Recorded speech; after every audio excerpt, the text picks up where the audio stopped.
Welcome back, or welcome if you're just joining us. It's The World This Week in partnership with the Daily Beast. We're in the company of Daily Beast foreign editor Christopher Dickey. Also with us, Laure Mandeville, senior correspondent for French newspaper Le Figaro. We're also with Sara Suarez, Venezuelan journalist, and Craig Capitis, correspondent at large, editor at large for TRT World. Just before the break, Craig was definitely saying that the honeymoon period was still on when it came to France's new president. Many here talking of handshake diplomacy. There was, of course, that white-knuckle grip of last week at the NATO summit in Brussels, where Emmanuel Macron just wouldn't let go. There you have it there. But it was much more civil and, shall we say, regalian when Macron welcomed his Russian counterpart to the Palace of Versailles.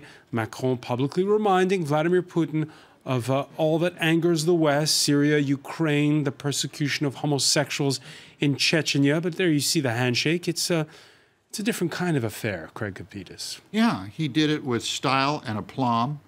As I said prior to the break, he gave a master class on how to deal with Russia. Why? We saw Putin complimenting Macron for two things which are very important within the Russian sphere. Number one, he complimented Macron's staff for speaking Russian. He complimented Macron and his staff for understanding Russian culture. And he made a particular point of saying that Macron and his staff were not viewing Russia as if it were still the Soviet Union. That is a huge win-win for Macron, because Trump just does the opposite, is belligerent, and the American side have, not since Ronald Reagan, have really known how to deal with the Russians. Macron clearly does. And then what did he do? He did something so beautiful. He called him on the carpet, called Putin on the carpet. And while he was doing that in his face, he ordered the foreign ministry, I believe, to allow in some of the gay folks who Russian thugs had beat up in Chechnya. They were killing them, and he said, you come on in as immigrants, you can live here. There's only one way to describe that: cool, smooth, terrific. That's diplomacy. Laure Mandeville? Actually, I agree that Macron did actually very well during the international sequence that we just saw. And I think for someone who is totally new on the international stage, he's been extremely, in control of his words, of these symbols. I think he's a regalian type of president. He's said actually very interesting things about the importance of symbols, saying that the French never wanted to actually kill their king, and implying during his campaign that there was some kind of empty seat for this attachment between the head of state and the people. And I think he actually used that during his meeting with Putin. I'm not totally sure I agree with what you said about, Putin being so very impressed by the people speaking Russian around Macron, because he did say that in a very ironic mode, saying, the Russians told me otherwise. I know that there are lots of people speaking Russian around Mr. Macron, but I hope they don't think in the Soviet mode. So it was actually a question mark, and I think that it's pretty funny, because actually you do need to understand what is going on in Russia today. Quite a little bit of qualification about what's going on in the Soviet Union, because there are actually many similarities in the way things are happening. But I think Macron has been very good, because he has used the symbol to caress Putin in terms of, symbolic welcome, but at the same time he's been very blunt, and I think that bluntness is needed actually. I'm not sure with we're talking Russia. about the moment that for me stood out as the moment, which was when I think it was the Russia Today or RT correspondent. Exactly. That was said, the most important. Why did you ban RT and Sputnik, which are two creations of Putin, Absolutely. and they're his babies? Why did you ban them from the headquarters of the En Marche campaign in the second round? Mm-hmm. And he absolutely leveled them. He said that they were agents of influence, they weren't journalists at all, and they were liars. And it was extraordinary. And watching Putin's face. Yes. He while was that furious. was going on. He was furious. Absolutely. And he could barely contain himself. If I'd had little bubbles to put over his head, I would have put polonium, dioxin, a number of different poisons, because I don't think he's ever been treated that way before. I think it's true, and I think what is going to be interesting, that's why we have to wait and see, is how Macron handles things further, because now was the moment of, it was an important moment, I agree, but now how he's going to act with this guy? Nobody has found the way to actually deal with Putin. That has been were important, for 30 years. This relationship is symbiotic, and both Putin and Macron know it. And the reason is natural gas. Over 55% of the EU's natural gas comes from Russia. 33% of that goes through pipelines that have been laid in the Ukraine. Putin needs the money. The EU needs the natural gas. Forget about, or put the symbols aside for a moment. That's the basis of the symbiotic relationship. But if I may, it is changing, because the Americans, and there you have to give Trump what he owns, is that the way he's acting in the oil sector and what is happening in the more generally in the oil revolution and fracking policy of the United States is opening an incredible space for a big change in this situation, because the Americans are actually putting a huge pressure on Russia, and Putin knows it. He's actually being challenged by the Trump policy on oil, and he mentioned that actually in his interview to the newspaper Le Figaro, my paper.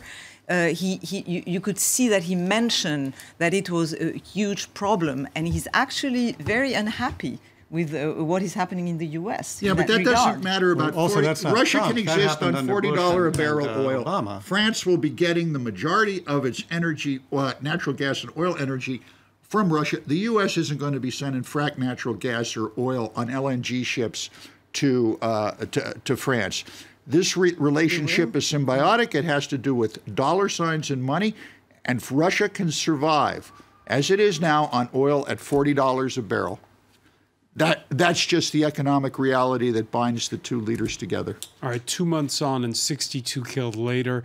Daily street protests continue in Venezuela, and while President Nicolas Maduro is now planning to counter dissent with a referendum on a new constitution, there's no end to the anger over rationing, hyperinflation, crime, the collapse of the economy, anger which this week was exported to downtown Manhattan. Outside the headquarters of investment bank Goldman Sachs, the lender buying what the opposition in Venezuela calls hunger bonds that offer a lifeline to Venezuela's state oil company. Sorry, Suarez, your thoughts on this? Is Goldman Sachs an innocent bystander? Is this unfair to say that they're buying hunger bonds? It's not. It's the perfect words, I believe, for these bonds. And actually, I have to say, there was another demonstration here in the offices of Goldman Sachs today. Actually, a few Venezuelans were protesting in front of Goldman Sachs office here in Paris. This situation is completely outrageous. What Goldman Sachs is doing, I mean, what they did was technically correct. I mean, they did a transaction in the right way.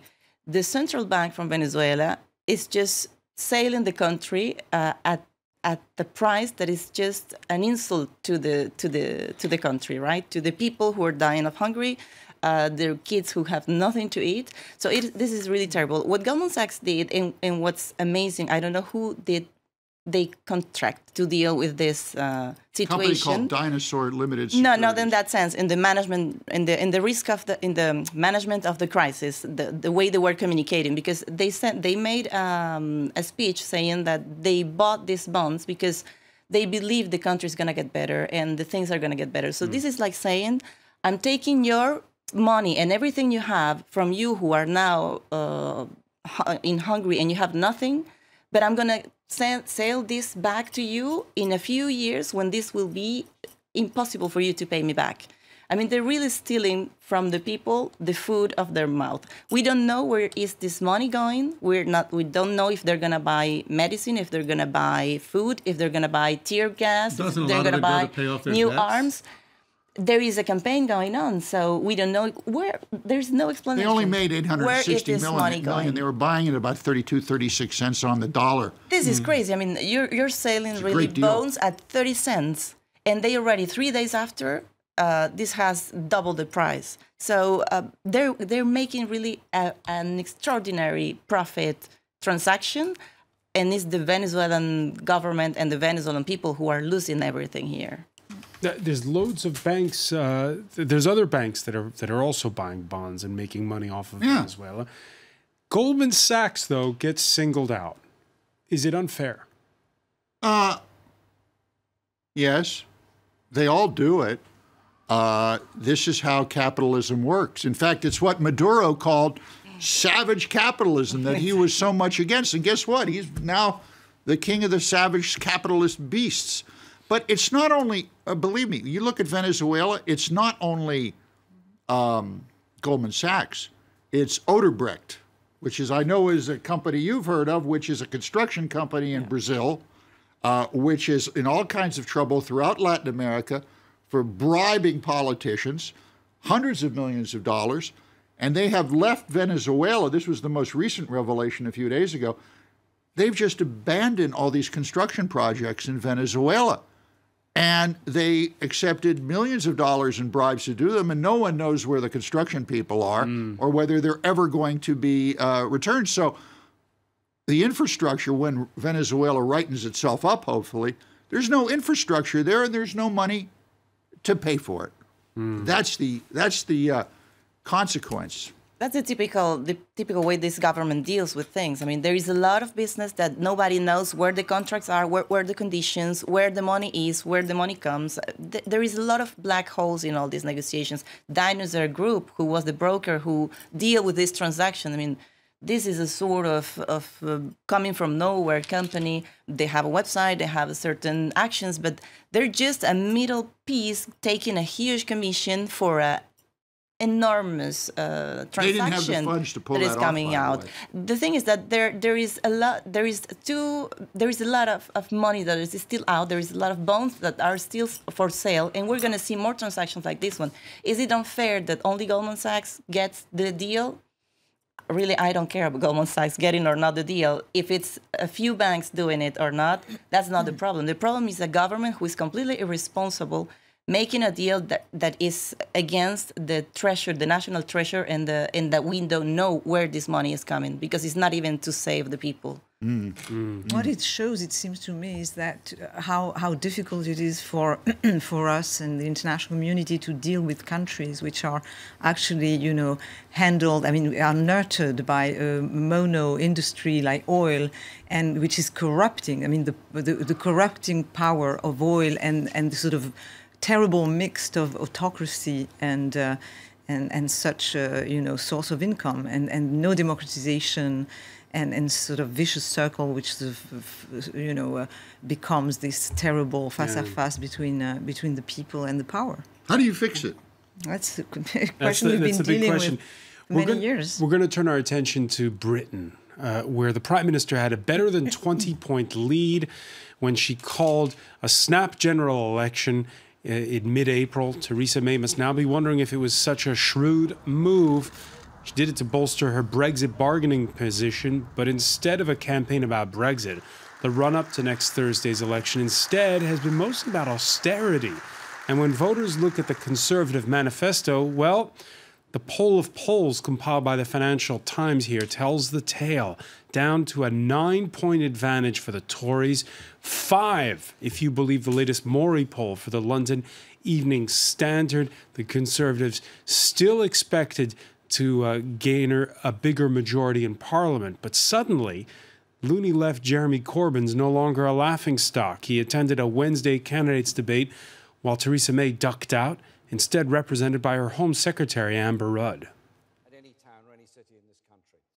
I would just say this, since Amber Rudd seems so confident that this is a country at ease with itself. Have you been to a food bank? Have you seen people sleeping around our stations? Have you seen... because of your government's conscious decisions on benefits. Jeremy, if you the want, way to Jeremy, have if people you out of food bags, the way to have people not using food There's bags. two of you coming is at me to now. make I'm not sure which I'm going to sure take. That they can you can have take me good next. jobs. All right, that was that Wednesday candidates debate. Are you surprised, Christopher Dickey, to see the way things are going in the UK?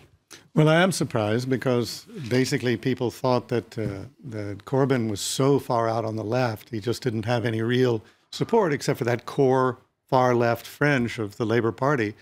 Clearly there's enough opposition to May or enough disappointment in Theresa May for people to start swinging over toward him. The other thing that we see is that basically the death of the Liberal Democrats. There's no center really left in Britain now. You see this divergence toward the extremes. The Tories have basically adopted UKIP, the far right, and the left is where Corbyn is. And conservatives, Laure Mondeville, who are isolationists, something that we haven't seen in Britain in decades. That's right. I mean, to go back to what you just said, I think what is striking is that what we're seeing now in the United Kingdom is what we've seen throughout, the West. I mean, what has been happening also in the United States, where we've seen sort of growth of the more radical part of the Democratic Party with Bernie Sanders. What we've seen in France with the ultra left, sort of growing tremendously, as well as the ultra-right. So we are seeing a West in huge disarray. And what is striking is that people who were with the Brexit and the Conservatives at some point, and now they're shifting to Labour. I mean, it seems like there is such a disappointment and disaffection with the elites in power, actually a distrust that people don't know where to go. And they are sort of shifting from one place to another. And I find that pretty worrying, actually. Well, I think that's one of the appeals of Macron. We don't want to go back to him, but is that he seems to represent what you might call a radical center, an effort to move things back toward the center in a way that we haven't seen anywhere else. Plus, the UK has had 10 years of austerity, wages that don't go up, even though the unemployment rate is lower than here. I don't pay attention to the United Kingdom. They're no longer a part of the European Union, of which I am a citizen. So let Jeremy Corbyn and his Trotskyists... Which of the two could negotiate a better deal for Britain in Brexit negotiations? It is 6 of one, half a dozen of the other. I mean, now it's about the money. It's really about the money. How much is it going to cost the UK to get out of Europe? And I bet the boys at Brussels at some point are going to say, I've had enough with you rummies, give us $3 and you can go. Because the Brits just go on and on. They've got the political principles of a hot water bottle. Let them have it. They screwed their pooch when they got out of Europe. All right. How do you really feel about it? That's how I feel about it. I'm actually pretty worried about the weakening of Britain. I think that it's not good news for us, and we don't want to see them weakened, even if they are out of the EU. I think we are facing such huge challenges, from the south, from the east, that we don't actually want a partner like the United Kingdom, which was a very big military power and a very strong ally to sort of fall into some kind of disarray mode and actually withdrawing from the scene. A nation with hard power and soft power. It was 50 years ago today, Sgt. Pepper's, the Beatles album. Oh, what a segue. Their first album since announcing they would no longer go on tour. Sgt. Pepper's would embrace studio sounds and change pop music forever. And like everything the Fab Four did, it did take the world by storm. When you listen to this music of 50 years ago and you think of, we're talking about a decline of Britain at this point, Sarah Suarez, the Beatles will always be there, though. They will always have the Beatles, so they will always be the kings of music. This is just a heritage that we all get. No matter where you live, you always had a piece of your life that is connected to their music, and that's just great. Christopher Dickey, Sgt. Pepper's, does it really mark a change of an era, that album? Oh, yeah. Yeah. I mean, you really had, when it came out and you listened to it, you'd never heard anything like it before. True. It was just extraordinary. different musical genres, the narrative genres, everything about it was different. The coherence of the album as a whole, with all those different elements in it. And lots of people came out and tried to do something similar and had big album projects. There was the Rolling Stones did one. Everybody Satanic was doing Majesties. Yeah, Disaster. exactly. But none of it could touch Sgt. Pepper's, which is why actually everything they did after that was a little bit downhill from there. True. Took 700 hours to make, £25,000 cost of studio time. It's the first album that didn't have a break between the songs. It was a response to the Beach Boys album, Pet Sounds, because they were very worried that the Beach Boys were going to surpass them. They weren't getting along at the time. But as I was railing on the United Kingdom before, I will quote Keith Richards, who plays a guitar for a group called the Rolling Stones. When Sgt. Pepper came out, he said, and he maintains that to this day, he didn't like it. He called it the death of rock and roll. And in many ways, it was, because it was so different. It was so original. Yeah. Exactly. All right. Fantastic. The death of rock and roll, certainly not of popular music, though. Craig Capitas, I want to thank. I want to thank Laure Mandeville, Sarai Suarez, Christopher Dickey. Stay with us because Media Watch is next.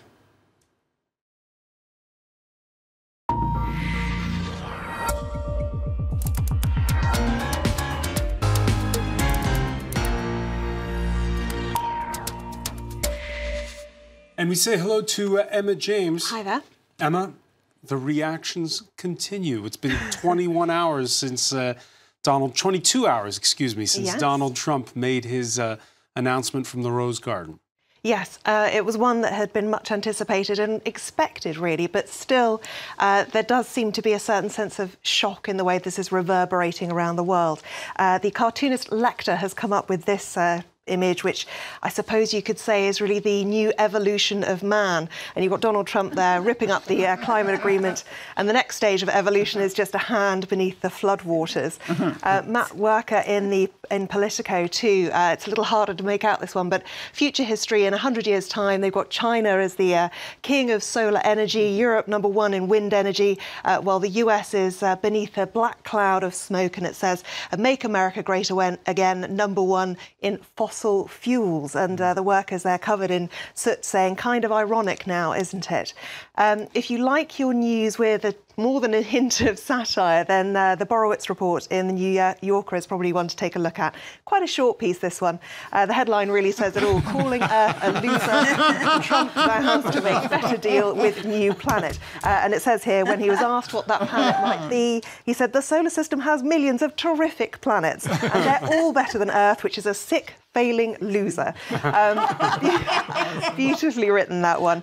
The Washington Post looks at what really went on in terms of the discussions about whether or not this should happen. And it talks about the number of people that were really trying to convince him that he shouldn't opt Because even after the announcement was made, we've heard today the U.S. Secretary of State saying that, yes, the U.S. will continue to curb carbon emissions. Absolutely. But one particularly interesting thing that the Washington Post points out is that there may have been something that gave him an extra nudge towards opting out. And it is the fact that Macron went to the press and said that his very vigorous handshake with Donald Trump was no accident. It wasn't innocent. It was planned to make him look like he was no pushover. And what they say here is they've spoken to aides for the Trump administration who said, hearing smack talk from the Frenchman, 31 years, his junior, irritated and bewildered Trump. So there is a question of, was there a little hint of revenge in this? Because, of course, there was that line in the speech, I was elected to represent the citizens of Pittsburgh, not Paris. Now, if that was intended to really do away with all the critics, it didn't do terribly so it's well. Macron's fault. Well, possibly, Blame yes. it on the French. Always blame it on the French. Always a good idea. But as for Pittsburgh itself, Bill Pedito, the mayor, has pointed out that actually 80% of Pittsburgh voted for Hillary Clinton and that they still stand by the Paris Agreement there. other reactions, well, if he was hoping to make Macron look like the lesser man, Emmanuel Macron's speech on Periscope last night, very much taking on the US president at his own game, using modern technology, social media. More than 1.5 million people have watched this speech just from that forum alone. Obviously, it's been spread very widely elsewhere. And this is an American Twitter user saying, "I could never have imagined looking to a foreign government for leadership. That day has come." And the hashtag Make Our Planet Great Again has been proving very popular. A very similar sentiment here. Well done, Mr. President, and a gif of Barack Obama applauding. Now, Emmanuel Macron tweeted this after his speech saying, "Make our planet great again." This has now officially become the most retweeted French tweet of all time. The numbers are fairly modest, I have to say, compared with the US tweets. Okay. It's 169,000 retweets and counting. The previous record was just 121. But it does give you an idea of the global reach that it has. Now, of course, there are people on Twitter and social media and in the media too who support what Donald Trump has done. What a great day for the United States and sanity, says this Twitter user. Well, this one says, "Trump doing what Americans elected him to do." And of course, that is it, isn't it? That's the thing. It was an election pledge. He has stuck to it. One article that I thought was particularly interesting is in the Washington Times, which is billed as a centre-right conservative newspaper. When you read this, there's nothing much central about it. It says, "Mr. Trump's critics are eager now to play holier than thou, even the Pope." I'm not quite sure who they think is allowed to be holier than thou, if not the Pope. But they talk about the globe refuses to warm as promised and all the dead polar bears are still not dead. The president sounds like the reasonable one now. That's the Washington Times. Yeah, right. Owned by... It's still the moon. Isn't Yeah. it? Yeah. All right. We're going to leave it there. Emma, James, a divided panel on that Washington Times article. Thank you for being with us here in The World This Week. I want to thank our panel. Thank you for joining us. Stay with us. There's more to come on Fast One.